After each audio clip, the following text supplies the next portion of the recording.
every DNA strand has a burst of light. You're like on, off, on, off. Your body's broadcasting this light frequency. Most people don't realize that our biological system is tied to the sun. They call it the circadian rhythm. Every day at 2 o'clock in the afternoon, your temperature drops 2 degrees. That's why coffee is so popular in tea and sugar at around 2 o'clock. And when you think about jet lag, it's really light lag. Everything about you biologically is being tuned to the sun.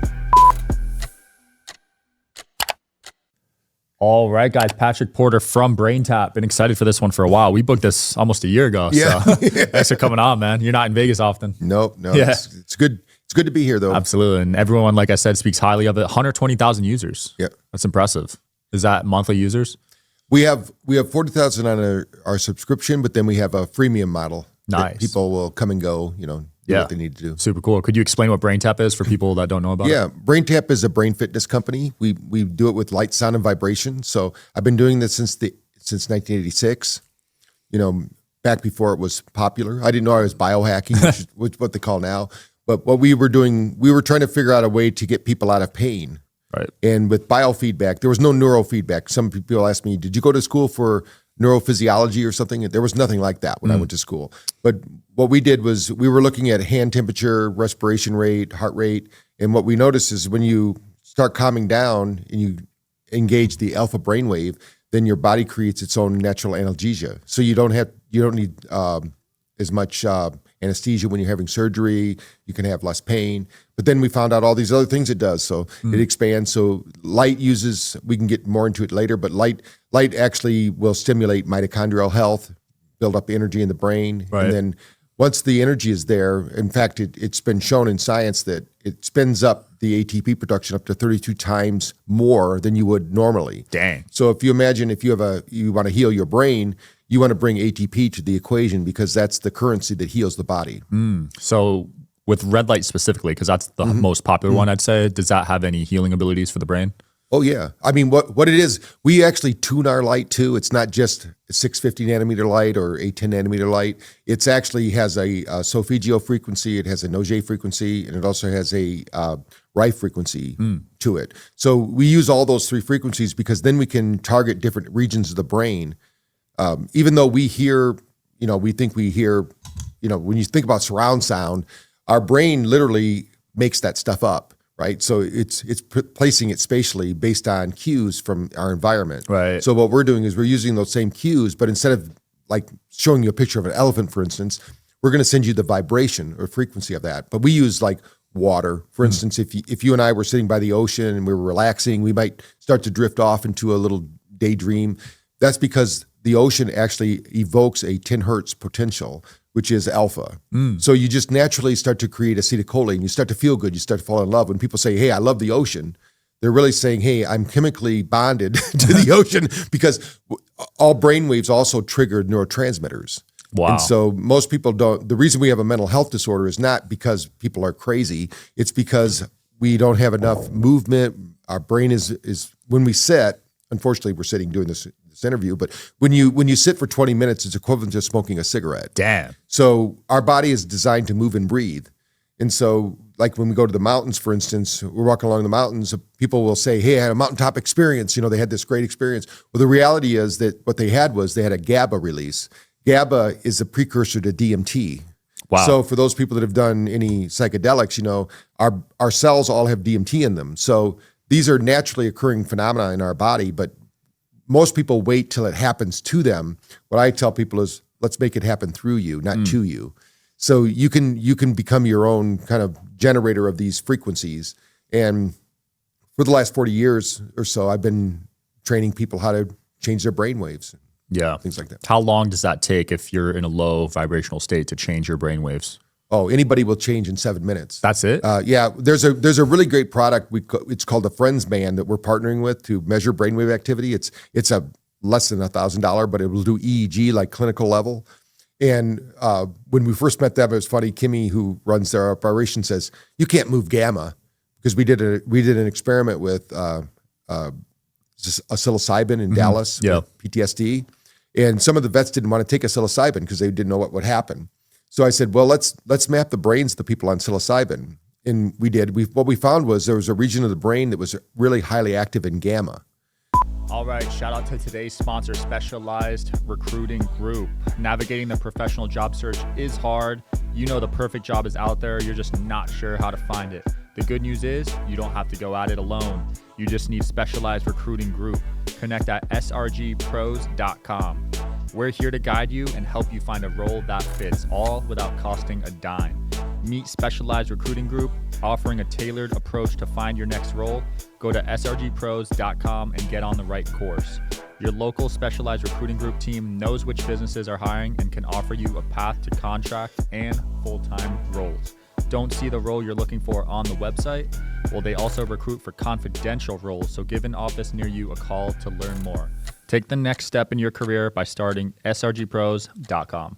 So when you think about gamma also produces GABA, which is a precursor to DMT. So when these Buddhist adepts and everybody's meditating, they're in this high state of gamma, they're actually generating a field of energy, because they also show that the cells, the output of the cellular energy increases, like I said, 32 times. So when you think about your field, your energy field, which the NIH actually in 1994 said we have an energy field. All illness starts in the field, not in the body. It's right in the text, but of course medical doctors don't look at that. So, Right. but it's in there. So when you think about the energy field, so the mind, our mind, if you will, is the electrical activity that interfaces with our brain. And when you have that coherence, what happens is it starts to resonate. So it takes about 7 minutes to do that. Your listeners can go online to YouTube and put in synchronizing metronomes. And they have one that's really cool. It's 300 metronomes. The guy sets them up, starts them all at different times. Within 3 minutes, those metronomes are all synchronized. Whoa. They can do the same things with grandfather clocks, when they're swinging back Yeah. and forth. Well, every one of our cells is vibrating and teeming with energy, and it's observing our environment, saying, hey, is this a safe place for me? Is this okay for me? What's going on? Well, our cells are either in protection mode, which means they're closed down and they're in contraction, or they're in expansion mode, growth, health, and healing. That's parasympathetic system. So in the brainwave of beta, which most people operate in, they're shutting down their nervous system. They're shutting down the cellular function. So it's like putting leaves over a fire. The fire's still burning, but you don't get any of the heat and warmth. So we want to bring that to the equation. So a lot of people can't move their brainwaves because they don't have the energy. Wow. So when somebody says, when Kimmy said, and we did a thing with her where I said, I'll do a 10-minute session with you, because we have morning sessions that are 10 minutes to wake up the brain to get the dopamine, cortisol, and norepinephrine going. So it's we call it digital coffee, because you don't need coffee once you do it. The brain gets activated. And she goes, I don't know. So she put the band on. We had it on a big screen television. And at 7 minutes, boom, her gamma spiked. And it kept going. And she said, what happened? I said, well, when it harmonizes, when the brain harmonizes, the two hemispheres start communicating, then it creates this field. And the more energy you have in the field, it just keeps building this field. And of course, there are people that talk about it more from a metaphysical standpoint of what's going on there. But we know in science that we can actually measure it. Every person emanates 8-10 nanometer light. You right now, we're sitting here communicating on a conscious level. But on a light level, we're actually sharing biophotic exchange. We're exchanging information based on light transmissions from every cell. Yeah, because certain people, after you talk to them, you kind of feel their energy, right? Yeah. I mean, when we're younger, we notice it more. Like we walk in on our parents fighting, we feel the vibe, right? Right. Goes, oh man, there's tension in the air. Well, our body is really a sensitive machine that is always, machine might be a poor word, but it's basically a super sophisticated machine. Every cell is in this environment. And I guess I need to put in perspective for the listeners. In 2001, when they said, hey, they mapped the human genome, you probably heard about that. Well, they didn't, right? They only mapped 1%. Could you imagine going to college and you doing your finals and you only answer one out of every 10, one out of 100 questions, and you think, hey, I graduated? No. What they found out in 2018 was that those 99% that they were calling junk DNA, your body, literally every DNA pair changes every 40 seconds. Wow. But it's based on something called biophotic exchange. So every DNA strand has a burst of light. You're like on, off. Your body's broadcasting this light frequency. Now in that light frequency is information. So think of the mitochondria of your cells like our solar system, right? most people don't realize that our biological system is tied to the sun. They call it the circadian rhythm. Every day at 2:00 in the afternoon, your temperature drops 2 degrees. Oh. Everybody. That's why coffee is so popular and tea and sugar at around 2:00. Well, what's really telling our body to do is to take a break. These bodies were all designed in the Serengeti. I don't care where you live today. They're all designed to live. So if you think about, they were designed to be in that light zone. And when you think about jet lag, it's really light lag. Because that light is telling you. So if you don't get to bed, and I'm only going to do a few, but everything about you biologically is being tuned to the sun. And then when you're out of sync with it, like if you eat poor foods, you're around EMF, you're all these things, they interrupt the flow of that information. But if let's say we have great flow, if you get in bed by 10 o'clock, you're going to make more melatonin between 10 and 11 than you will the rest of the night. If you're not in bed by 11 o'clock, you're not going to clean your liver as well, because the liver cleans best between 11 and 12. At 2:00 at night, this will be the last one, then we can go on. At 2:00 at night, you get an uptick of 2 degrees in your biological system, which is burning out toxins. Now, if your body is dysregulated, you might go 3 or 4 degrees. Now you'll start sweating. You'll have night sweats. Yeah. And it's not menopause or perimenopause. It's neurological, because we hold on to stress. Think of every cell as a piezo energy generator. So, which means we collect energy. You've probably been at a party, and the listeners probably been at a party and you didn't want to go there, but somebody told you to go. Yep. But you get there and they're playing all your favorite songs. You're going, oh yeah, you're tapping your toes, you're bobbing your head, you're having a great time. And they go, hey, I didn't think you wanted to be here. You go, well, they're playing all my songs. Well, that's because that music carries a frequency and a vibration. And our cells have something on them called a chromophore. It's a little battery. And what it does is it absorbs energy. So you probably heard the expression energy vampires. Yeah. So there are people that are transmitters. They walk in the room, it gets a little brighter. Everybody gets energized. They go, hey, that person has charisma. And then there's the other person who walks in the room and it gets a little darker. You don't want to be that person because they actually are at a frequency where they're drawing energy from people. And it's not like a vampire or whatever. They don't even know they're doing it. Right. One of the neatest experiments I've ever seen was during COVID, when they took people and they said, hey, do you look at COVID as a threat or do you look at it as a challenge? Like when you look at your life, do you look at it as a threat or do you look at it as a challenge? And what they found was they can now measure light radiation from the body, right? So the people that looked at life as a threat were producing 200 times less light than the people that looked at it as a challenge. Dang. And that meant they were down regulating their genetics. So when somebody says we have epigenetics, so we can look at it as a challenge, our genetics go tick up and we become the best self. Or we go, oh shit, we downregulate and we prove it right. So, when Henry Ford said, if you think you can or you think you can, you're right. Yeah. And our genetics play that out because the body keeps score. Everything you say to yourself, everything you're around, basically, there was a guy named Charlie Tremendous Jones, he used to be a public speaker. He used to say, you're the sum total of the 5 people you hang around with most, the last 5 books you read. That's because those people are interacting with you. Now in science, we now know through epigenetics that 7 generations of our family is influencing us right now. Damn. This is in science. And the Hopi Indians said the same thing, but they didn't have the science. How did they know? So it's like all this ancient wisdom that we have is now being translated into modern science because we now have a way to measure it. The universe is really a math problem. Yeah. And as soon as we figure that out, like whatever we're doing, the body has to mathematically, if you will, through frequency response, keep us healthy, keep us in a state of homeostasis. Do you think everything can be explained with mathematics? At some point, I don't know. I don't have that. I don't have that math. I don't have that math equation. But they've actually went back in time to see how the universe was even born because of math. Really? Because everything is progressing at a certain rate. We're expanding in the universe, and they know that. So if it's expanding at a certain rate, they can. As long as you have 2 vectors in space and time, you can get the third, which means it's origination point. That'd be cool if they found that. Because right now it's the Big Bang Theory, but who knows if that was accurate. Yeah. Well, of course, the Brahmin and the Vedas say that God breathes, and we're in one of his exhales right now. But the reality is that we right now we're interfacing here, and it seems like when people think of synchronicity and all that, there's actually in India, it's fascinating because I go over there all the time. We're just getting ready to open up India actually with BrainTap, and we're our partners over there, and what we learned about in the Vedas, we're just rediscovering everything they knew. They even knew Chronos therapy. Whoa. Everything that we think about in epigenetics and all these things, they have it all in their books. So how would they know that back then? That's fascinating, right?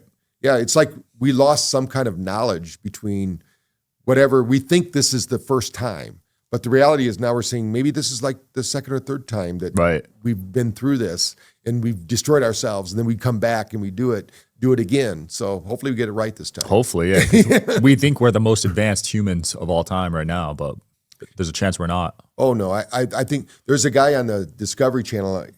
Graham Hancock. Yeah, I love him too. It's somebody else though, but he's talking about how if a let's say there's an extraterrestrial civilization out there that's more advanced than us, which would be crazy not to think that way. There's billions of stars, and to think that in an outback in the Milky Way galaxy, we're the only place that has biological life or whatever. They could be other life forms too, but when they would come here, they'd say, "You don't even use 1% of the energy from the sun that hits the planet. We're not even." We're primitive. You know, I love the Star Trek where they're going to cut into the brain. He goes, "How barbaric!" because the reality is that we can, with frequency now. I think what we're going to see in the future is that people will go in. They'll take a scan of you.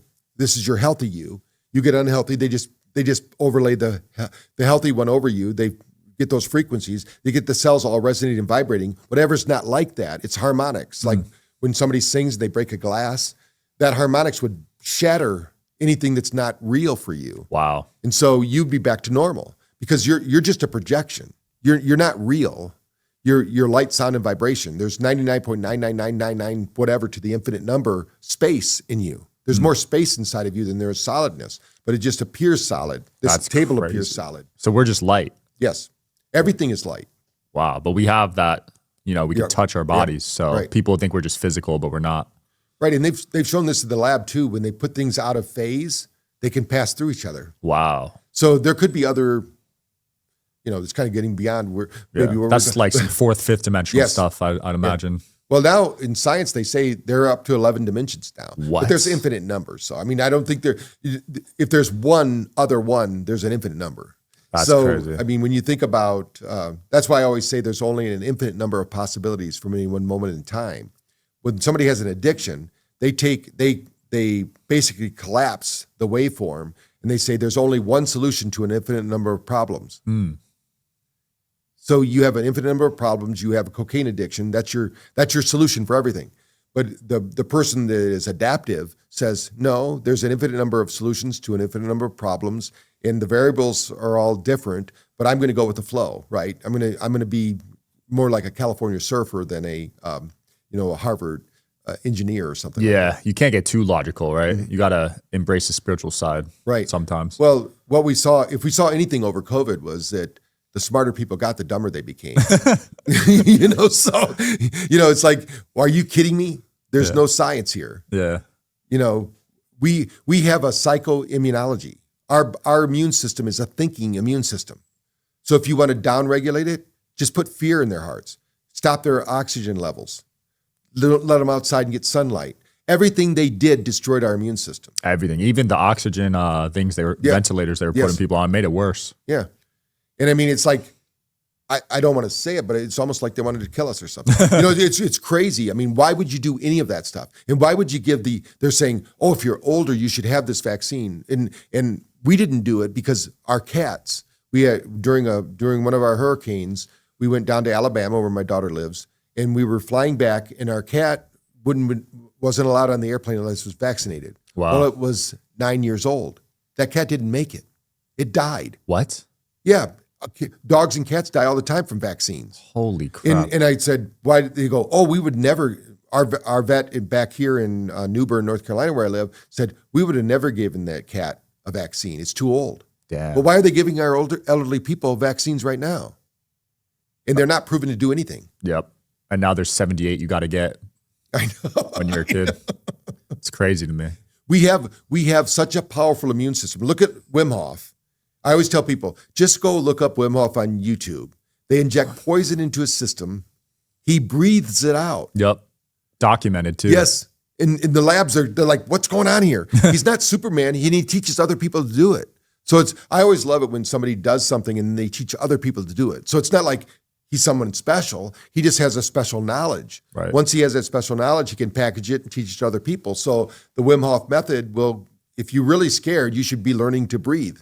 Most people don't know how to breathe. When we sit like this, we're sitting here, we're actually compressing our lungs. We're not getting as much. There's actually a science out there that shows how you grow lungs. You could grow a lung? Oh, yeah. You grow your lungs. They become bigger because what happens is they atrophy because we're sitting so much, we're crunched up, and also stress does that. Right. That's interesting. So what are some methods to help with the lung stuff? Well, the biggest thing is to start practicing deep breathing. You know, there's 3 breaths that I always teach everyone that, unless they're into biohacking, there's a lot of others. You know, on the BrainTap app, we actually have breath work on there. But in the morning, you should wake up and do something that's going to stimulate the hippocampus and the frontal lobe. And there's something called the breath of fire, which is you just kind of hold your gut in like you're holding your breath. And then you breathe through your nose as fast and rapidly as you can. Now, you're going to get a little dizzy. And as soon as you're dizzy, you just take a few deep breaths and then you go back at it again. You do 3 reps of that. What'll happen is you'll trigger that dopamine, cortisol, norepinephrine like you had a cup of coffee. Interesting. Or you can do what's called a psychological breath, which is you breathe in. You know, you've probably been around people and they're really stressed out and they go, yeah, deep breath. Yeah, it's something we naturally do, but why do we have to wait till it happens to us? Let's make it happen through us. So we control it, and our breath does it. And when people are fearful of speaking, it's all about their breath. In the middle of the afternoon, we should do a box breath. And the reason I do that is I do a lot of work with the special forces, and we help them with integrating back into life after all their PTSD and everything they're going through. And they really need to organize their memories because when you have all these things coming at them. So, but let's imagine you're part of Navy SEAL Team 6 or whatever, and you're going to go after a building, and there's hundreds of people there, and there's only 6 of you. Well, on the way there, I don't know about you, but I'd be thinking a lot of bad stuff. You know, what's going to happen to me? So, but what they're trained to do is do this box breath, and you breathe out. You breathe into the count of 4 is probably the best way to do it. Breathe into the count of 4. You hold that for the count of 4. You breathe out to the count of 4. You hold it out to the count of 4, and you keep that box going. And if you can do 3 to 4 minutes, you will find that your brain will become clear. You'll trigger what we call alpha and theta brainwave activity, and that's going to increase your GABA and your norepinephrine. You're going to actually start to feel good. You're going to get, as Wim Hof says, you're going to get high on your own supply. I love it. You know, and then for the listeners, just so you understand, the greatest pharmacy on earth is not Walgreens. It's not Walmart. It's in between your ears. Your brain can dispense 30,000 different neurochemicals with a simple thought. The problem is nobody told you the thoughts to think because most people are reactionary. So that takes us to the last breath. So the listeners have the 3 that I always recommend. The last one at night is probably the most important because if you're not sleeping through the night, you're not cleaning your brain. And this is something that blows people's minds because in 2015, in American Scientific, they came out with a report said, hey, we have a glial lymphatic system, which means we have a lymph system in the brain. Now, if you took physiology, anyone out there listening, you knew that anywhere there's a blood vessel, there's a lymph vessel. But if you go back before 2015, there is no lymph vessels in the brain. All the maps of the lymph system stop at the neck because they didn't know, they never measured it, they never discovered it because they didn't know that it only opens up during level 4 sleep. Now, what's going on today? 2/3 of the world isn't sleeping. So that means their brain is toxic, they're not able to think, and there's only 3 reasons you have brain problems: thoughts, traumas, or toxins. So you could have bad thinking, you could have a trauma, maybe a head injury, sports related, or just falling down, something. But the toxins are the biggest killer right now. And our foods are bad, the environment's bad. So we've got to do everything we can to get our cleaning system. Now, how that works, so everyone knows, it's not like you go, if you have an Oura Ring or a Whoop or something like that, you can measure it. We don't like those because they're just making stuff up. They're not EMF. real, it's not real science. Yeah. But the reality is that if you can get an hour of deep sleep, but it's going to happen in bursts. They call them delta burst. So when you're in deep delta, your body goes and you go into a state of paralysis. So if you ever woke up in the middle of the night and you couldn't move, Sleep paralysis. you actually woke up in the middle of a cleaning cycle. So imagine you're at Henry Ford's assembly plant. They're building the Model Ts, and they need to clean the line. They can't keep building cars. They got to stop the line. Right. The same thing's true with your brain. So the brain, literally, you get locked out of your body because you're not your body. You know, you're non-local, right? But when you animate your body, you know, when you die, they did studies where they showed the average person loses 3/4 of an ounce when they die. Huh. Well, what's that? Nobody's talking about that. I mean, what's the 3/4 of an ounce? Why did we lose 3/4 of an ounce when we die? It's the energy that animates us. Interesting. That's the real us.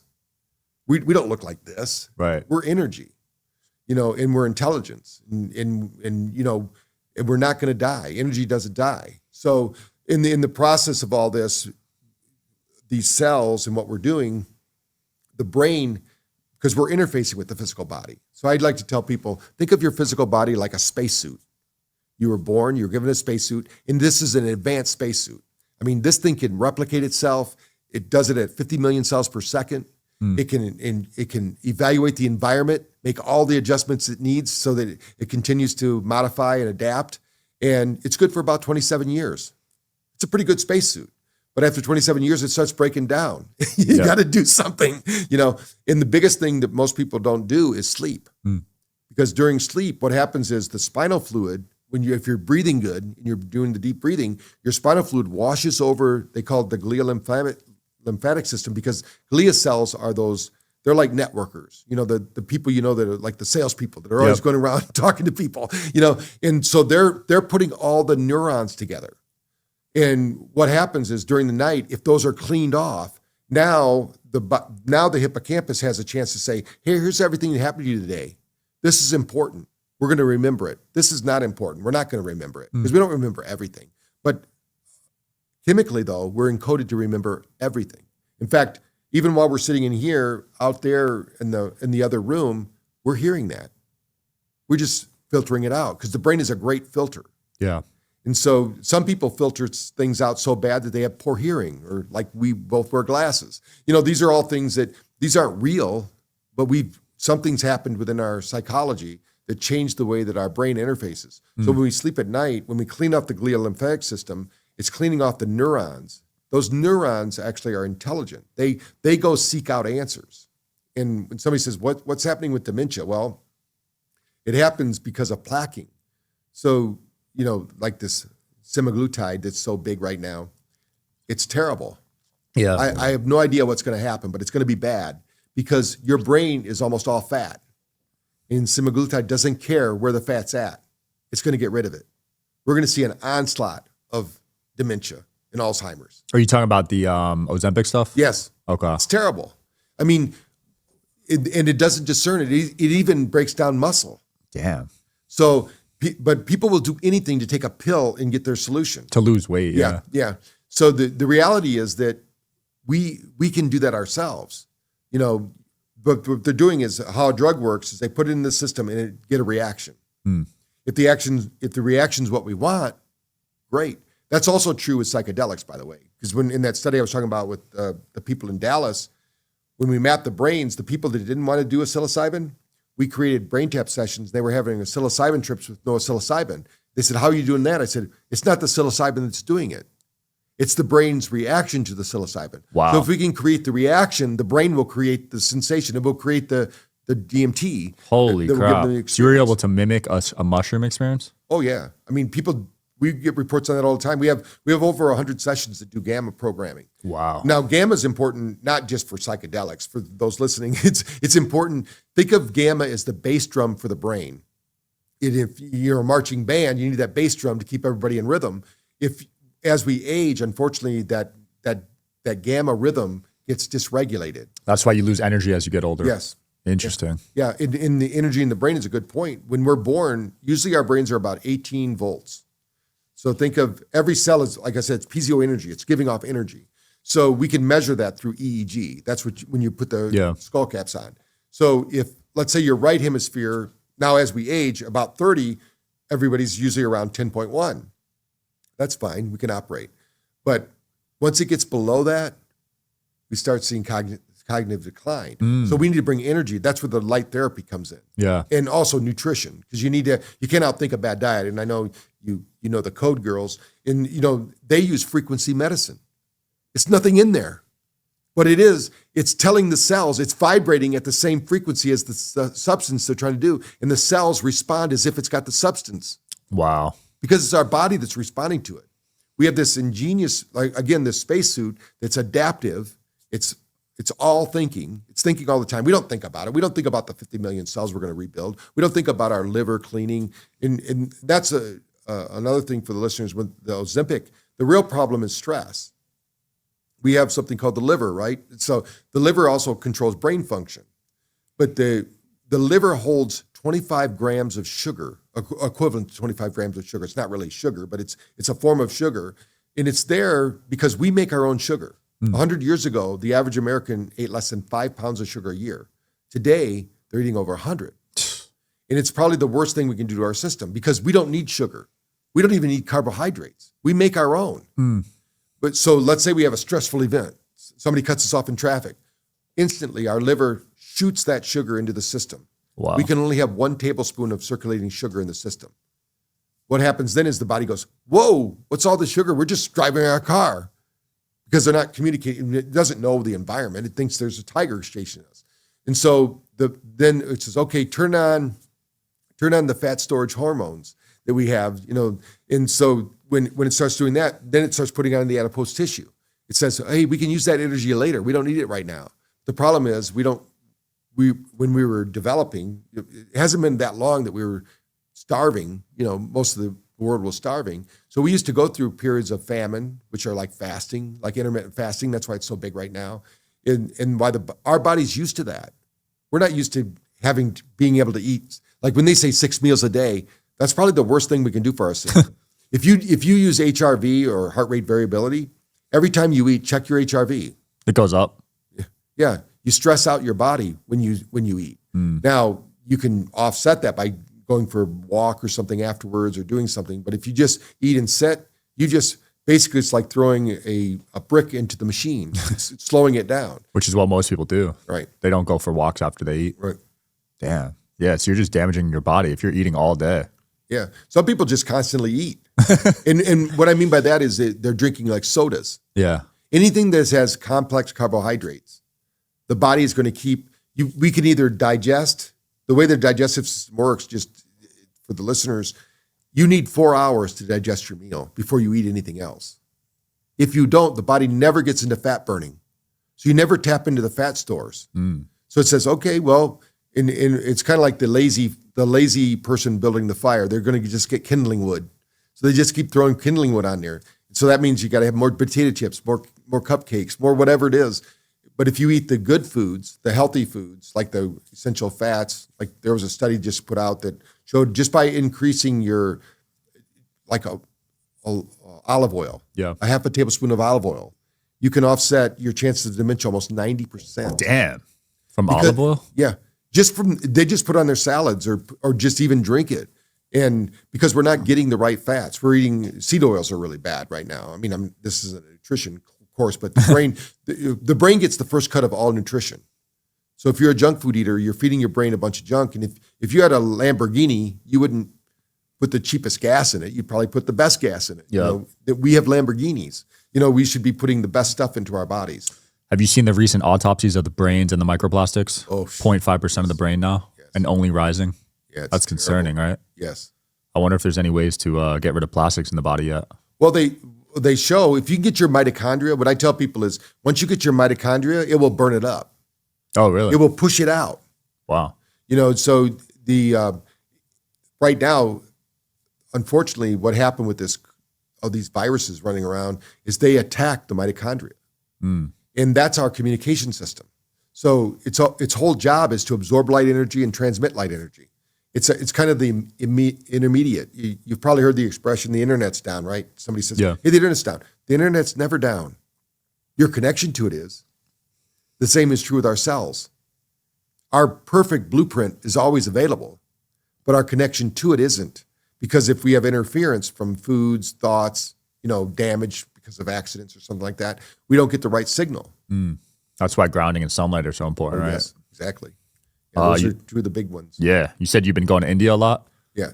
Yeah, we go to India. We're actually going there in February to open up India. We've been doing a lot of research with Ames Bhopal, and actually we were blessed to be Researchers of the Year in India because of a device I created called the NeuroCheck. We can put it on you in 5 minutes. I can tell you 9 different parameters of the nervous system. Whoa. It's measuring actually energy in the system. And we have other devices that do this as well, because I think frequency and energy medicine is where the future is. I think so too. I hope to gravitate more towards that than pills and Western. Yeah. Most pills, they're actually more of that pill is an inert just filler that's damaging to the body. And they put crazy shit in there that's damaging,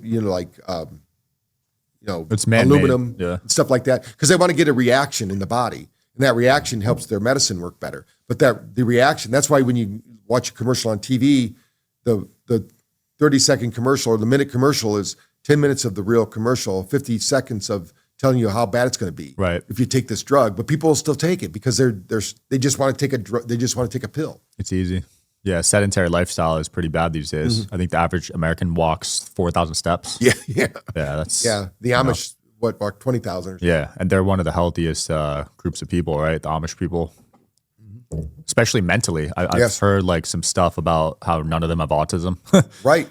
Well, when I was growing up in the 70s, when I graduated from high school, my family was Iowa farmers. I didn't know anyone that had dementia. Wow. Alzheimer's. Nobody. It was very rare that you would see it. So it's a lifestyle problem. You know, when you think about what they're doing, when they went through the fat phobic phase, you know, where they're telling people not to eat fat, our brain needs fat. I mean, we should be, every day you should look at your plate and say, what am I feeding my brain? Because that's what you're feeding. The rest of this whole thing is just to keep your brain to walk around so you can see it, hear it, experience it, and record it.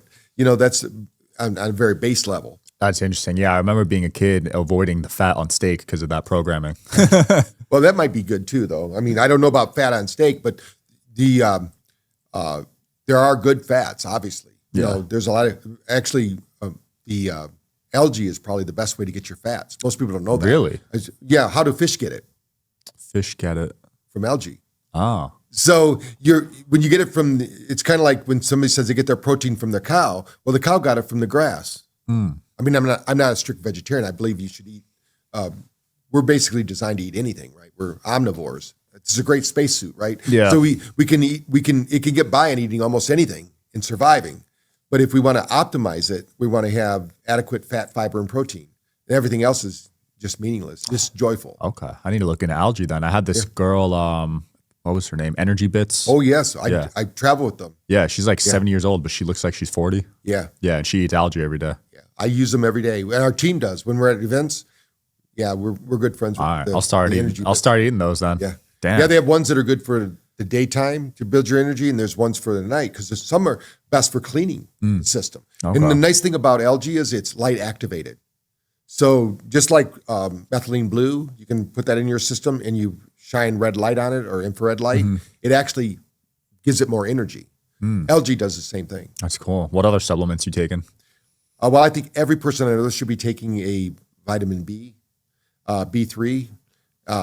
Most people don't know this, but when the big book was written for AA, he didn't go to meetings. He didn't stand up and say he was an alcoholic. That's BS. Like, that's terrible. Nobody is an alcoholic. Nobody can drink alcohol. I mean, you can drink it, but everybody's going to be affected, is what I'm saying. Yeah. There's nobody's immune to it. Some people have an allergic reaction to it. Their white microcells go out of control. I have that. I get red. I'm allergic to alcohol. Yeah. So in the process of it, what he did, Bill, in the big book, they don't tell the story because it's too simple. Niacin is the one supplement everybody should be taking for mental health. And you should get a niacin flush because it's going to help the capillaries stay clear. Really? You know, and when the capillaries stay clear, you get more energy and more sensation, more, you know, a lot of people are like the sounds on the internet where they feel these different sounds and people listen to them. That's because we're so disconnected from all those sounds. But when you start opening up the capillaries, you start hearing all these nuances and sounds. The world becomes a richer place, but we're so clogged up And niacin's a good thing, but if you do niacin, start slow because you might get a flush. It'll flush through your system. I remember in high school when I used to take it for running, I was a track guy, and my coach told me never to take it out because I was undefeated my senior year. I was really good at track. You were that. What was your event? I was a quarter miler. Okay, 400? Yeah. What was your time? And my best time was a 50.3. Nice. That was back in the day. Now there's people that do it a lot better. Doing 40s. Yes. Yeah. I know. Yeah. But in that time, this was in high school. So in the process of doing it, he goes, they're going to think you're doing drugs. But what I was doing was using nutrition. I was using brewer's yeast and niacin to deliver B vitamins to my cells to give me energy. Smart. Yeah. And it's all natural, so it's not even like an illegal thing. Yeah. Wow, that's really cool. Are you microdosing these days? Oh yes. Yeah. Mushrooms, psilocybin? I usually do 5 out of 7 days. I'll do Wow. some microdosing. I've noticed I'm way more productive when I do it. It's not even Yeah. close. I mean, when we measure it with our equipment, the brain, the hippocampus, and the frontal lobe just get lit up. Yeah, why do you think it's so effective? I think because it activates those regions of the brain. The mycelial network and all that. I think it's training us. Yeah. We think it's nothing, but it's kind of like that movie with the avatars, right? Where the Earth has an intelligence. It has a design, and we didn't create it. And we're part of it. We're in it. We're in the soup. A lot of people think we're separate from it. There's no separation in the reality that is. I mean, there's no separation between me and the mic. In quantum physics, we would say there's no separation here. They're all one. We in our construct in our mind, we create the mic, but the reality is it's just a bundle of energy. Yeah. Quantum physics is next level stuff. That's where I think you lose a lot of people. You know what I mean? It's too hard to explain that stuff. People can't comprehend it. Right. Well, they think at this big level, at the macro level here that we're at, it's the micro level that's really influencing it. Simulation theory, right? Yeah. Yeah. I remember growing up, I was like, no, we're not in a video game. There's no way. But as I get older, I feel like. Well, how many listeners out there, you think about a person, they text you or they call you. We're quantum entangled. If you spent time with somebody, even if it was on a television, there's an entanglement because your brain goes, hey, our mirror neurons are always looking at the environment going, wow, am I going to need this information later? And if you're meaningful and useful, your brain's going to mark that out and say, hey, I need to remember that person. Yeah, that happens almost every day to me where I'll think of someone and they'll either text or call me that day. And it'll be someone I haven't talked to in a while sometimes too. Right. We now know in science that your thoughts are non-local. When you have a thought, it actually leaves your brain, goes somewhere. Really? Yeah. Whoa. You're actually, it's magnetic energy. So, when somebody says, what do you mean? I go, have you ever used an AM radio? What do you think makes that happen? There's a crystal that oscillates.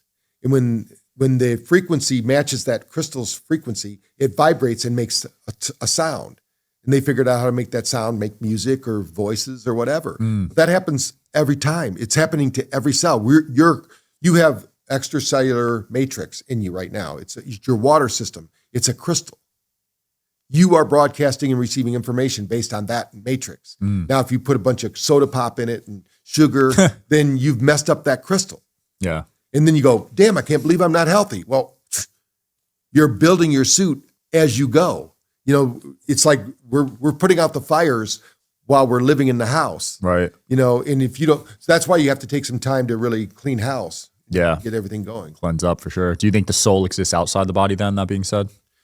I think the soul exists in an infinite field. I mean, we have access to it, but it's kind of hard to explain that if you think of sacred geometry and how everything works and folds in and out of each other, it's here, but it's not here. I like what Osho said. I spent some time at his ashram. He doesn't call it ashram, he calls it a meditation retreat.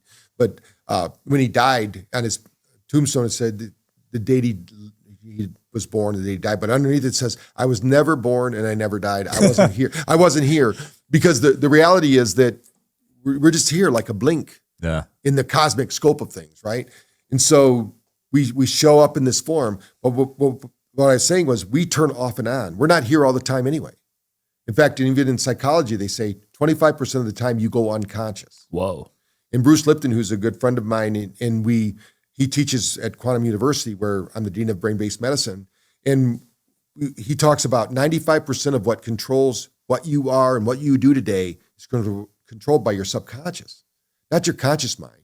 What blows my mind is everybody's trying to change their conscious mind. Your conscious mind is nothing. It's like telling the front desk administrator what to do. You got to get back into the boss. And that's why when we get to these altered states, these alpha and theta states, and why people do even any psychedelics or these mushrooms, because you're turning on these different brainwave frequencies. There's 5 primary brainwave frequencies. And think of them like Wi-Fi networks, right? If you're at somebody's house and you go, hey, I want to get on the internet, what's your Wi-Fi network? Well, if they don't tell you the network code, you don't get in. We have our own network code, right? But if we don't turn on the network, and I'll give you an example, when we work with people who have autism, they don't have alpha. Alpha is really important for communication because imagine you have to say something. To say something, you have to use both hemispheres of your brain and you have to be relaxed. The more stressed you are, your blood flow circulation stops. You can't think, you can't communicate. So what we did with the kids is we showed them within 6 weeks, we increased their alpha activity up to over 20%. That now 100% of your brainwave activity. If we can get alpha up to 20 to 25%, you'll be sailing like nobody's business. Your beta should be about 45%. Your theta should be anywhere around 10 to 20%. And then you might have some gamma there. But when you're thinking about it, it's an orchestra of brainwaves. All these fields are happening at the same time. If one of them are down, and when I do a reading with somebody, they think I'm a psychic. I'm just looking at their brainwaves. This is the way they go, how do you know that? I go, because you're accessing the field. The field is telling you what to think. You're not having a thought. You're receiving a thought. You're not generating the thought. Who's generating the thought? Your subconscious, right? Right. It's whoever your super self or whatever you want to call that. That's trippy to think about. So us talking right now is not us talking. Right. It's someone else. Well, like the Sufis, they say the seer is never the seen. So if you can identify it, it's not the thing because we're the observer. Every ancient culture knew this. It's like we have this part of our brain, the amygdala, that takes over emotionally. We do crazy things because it's kind of like an autopilot. Yeah. Because it wasn't too long ago, we had to worry about even surviving past 27, 30 years old. I mean, I'd be a super old man back, in the 1800s. Right. But today I'm like, you're not very old at all because we don't die like we used to. But that's still in our DNA. Yeah, because you said 7 generations, right? So all their fears, all their anxieties, all their hopes, all their dreams, all their goals, that's all encoded into us. So it's important to address those. Yeah. Well, there's a lot of people doing what they call shadow work now, which is basically working on these parts of ourselves. They did it in Indian cultures for years. And so what we're saying is, you don't have to agree with mom and dad, but if you don't know that you're being controlled by that, like somebody said, my dad was an alcoholic. He was very good at it. I'm not an alcoholic because I don't drink alcohol. That's one way to solve it. You don't have to be an alcoholic. Just don't drink alcohol. Alcohol is not needed to live on this earth. Smoking isn't needed on this earth. Almost every problem we have is man-made. Wow. Somebody says, oh, I can't do it because I smoke. Well, stop smoking. Oh, I can't do that. Well, it's because you've trained this 100 billion neural processor called the human brain to predictively tell you when to smoke. You know a smoker? My dad used to smoke a lot. They'll get a pack of cigarettes. They'll smoke 20 cigarettes a day. Yeah. I always ask them when I used to have smoking clinics, and I go, how do you know to smoke 20 cigarettes a day? I'm too busy. I'd forget. Oh, no. A smoker will smoke that pack of cigarettes every day. They'll find time. Yeah. Their brain will prompt them. Oh, I'm done with the project. I need to have a cigarette. I just ate a meal. I need to have a cigarette. I just had sex. I need to have a cigarette. Whatever it is, they've keyed those in their triggers. Just like when you look at commercials, they use these kind of triggers in commercials, like the old Rolaids commercials. How do you spell relief? Oh, RLIDS, right? And they actually did a survey in New York with 7th graders back when the commercial was running, and 93% of them spelled relief, ROLAIDS. Wow. And some of them actually went up to their teacher and said, hey, I spelled it right. What are you doing? Crazy. Because it was ingrained in their head because their brain, they thought, oh, that's how you spell relief. So all of our thoughts are beads on a string. So but if we don't like where the string's pulling, we can go in and change that. Yeah. If you don't change it, it's not your parents' fault. You know, a lot of people, the old psychology, my background psychology, obviously, my degrees in psychology, but the reality is that our psychology system is broken. Why would somebody goes, I've been going to a therapist for 20 years. I said, when did you figure out it didn't work? 20 years? They want you as long as possible as a therapist, right? When you should be in and out. It shouldn't be a 20-year process to fix trauma. You should have a specific problem. Like what they would do if you were a shaman in a tribe, you have a problem, okay, we're going to take you on this journey, blow it out, get back to work. Yep. You didn't get to keep going to the therapist. If somebody has clinical problems, that I'm sorry for you, but the reality is that it's a physiological problem. Yeah. Our nervous system controls our thinking more than our brain controls it. This brain up here doesn't do all the thinking. Our gut brain does more thinking than the brain between our ears. There's 3 brains. There's the brain in our head, which most people think that's the only brain. And then we have our gut brain, which has more neuron connections. That's why we have emotions and feelings. But our heart brain is the one that controls the whole show. We have 40,000 neutrino cells. This brain in our heart actually thinks, has emotion, has memory. That's why when they do heart transplants, a lot of times the transplantee will start to have the same addictions that the one before it had it. Wow. I didn't know that. Yeah. Like there's a great story that they talk about a guy who loved Kentucky Fried Chicken. And this guy he got into being healthy to try to save his heart. So he had all these healthy routines. And as soon as he had his heart transplant, he started craving Kentucky Fried Chicken. He couldn't help it. Damn. And then they found out that the guy that he got the heart from loved Kentucky Fried Chicken. We just eat it all the time. Crazy. A lot of organs store memories, right? Yes. Well, there's a saying, the issues are in the tissues, right? But when I talked earlier about the NIH having the biosphere, they actually did an experiment with mice, and they ran mice through a maze, and then they systematically took the brain of the mice out. And as they systematically took the brain out, they were trying to figure out where did they store the memory of that maze. Yeah. I don't know if you know this, but if one mice runs the maze correctly, they have to change the maze everywhere in the world. What? Every other mice knows how to run that maze. Serious? Yeah. So they know that these mice, they're all receiving the same information. So what they found out was they took the whole brains out of all these mice. They just had brain stems and they were still running the maze. What? So what they figured out was the information is not stored in the tissue. It's broadcast through the tissue, but it's actually stored in the field. Whoa, subconsciously. So you're scoring the energy around you. You're carrying it with you. Yeah, because a lot of animals have survival instincts, right? Like looking over their shoulder or whatever. Right. So that's just subconscious. Right. Dang, that's fascinating. Well, we're programmed in. Like when somebody thinks, how did I learn all this language so quickly and do all these things? Well, we had all those memories. We just have to activate them. Yeah. And we have the memories of every generation back to the very beginning of time inside you right now. And the Hopis also believe, now our science doesn't say this, but the Hopis believe 7 generations ahead of time. That's spooky. That is. So you're 7 generations from you, or it doesn't even have to be your kids' kids. It could be your sister's kids' or your brother's kids, because they're also quantum entangled. Well, look at all the movies that were talking about AI like 50 years ago, 25 years ago. Right. So I could see that for sure. When you see these viral videos of these lie detector tests where like some guy's hooked up to the machine, do you think those are accurate? Well, they're accurate unless the person knows how to manipulate them. Oh, so you can manipulate it? Oh, yeah. I've done that all the time. I mean, we've actually helped people who maybe they smoked a little marijuana when they were younger and they were going to be a fireman or a policeman, and they're going to be asked, have you ever done marijuana? And now I don't think it's as big a stigma, but it was at one time. Yeah. It was. And it's just what they call a galvanic response. We're looking at the stress response. So most people cannot not have a stress response when they're lying. So that's what they're picking up on. So it's true in the fact that you're getting a response. It's not true that they're lying. It's just true that they're uncomfortable and they're just measuring their response. Yes. But what if you get nervous when you're telling the truth too? Yeah, that's what I'm saying. That's why sometimes they're not admissible in court, because they're not accurate. I trained the Texas Rangers how to do hypnosis during interrogation. Hypnosis? Yes. So they videotape it. It's different. So they're the only law enforcement agency that uses hypnosis. And because in hypnosis, you have something called hypermnesia, super memory. So you're in this alpha theta state, so you remember more.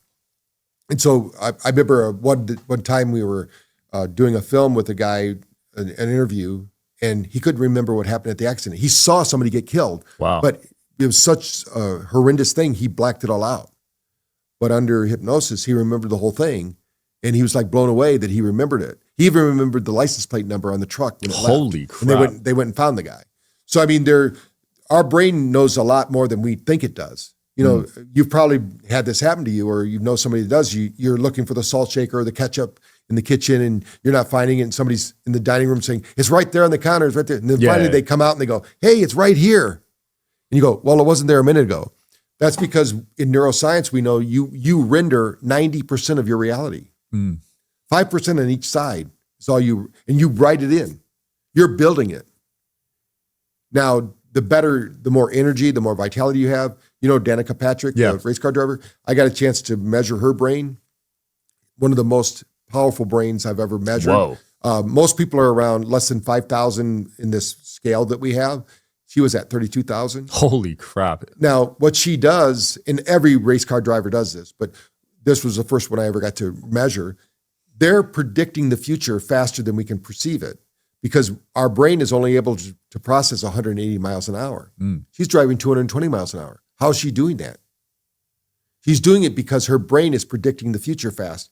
And they taught this to all of our astronauts, because if our astronauts think in time, they're dead. They have to think ahead of time. They call it precognitive thinking.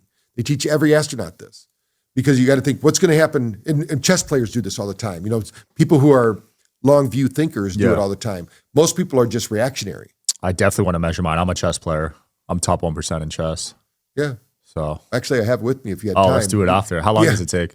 About 5 minutes. Oh, let's do it. Hell yeah. Well, Patrick, it's been fun, man. Where can people find BrainTap and learn more about you? Yeah. Well, they can go to drpatrickporter.com. That's my website. And they there's links there to BrainTap where there's a lot of free tips on our social media channels. We don't always talk about all the things we talked about here, but it's mostly about brain fitness, keeping your brain active. There's a nice 14-day trial so people can try it, because I want people to understand that you are far more intelligent than you thought. You know, we just need to activate those regions.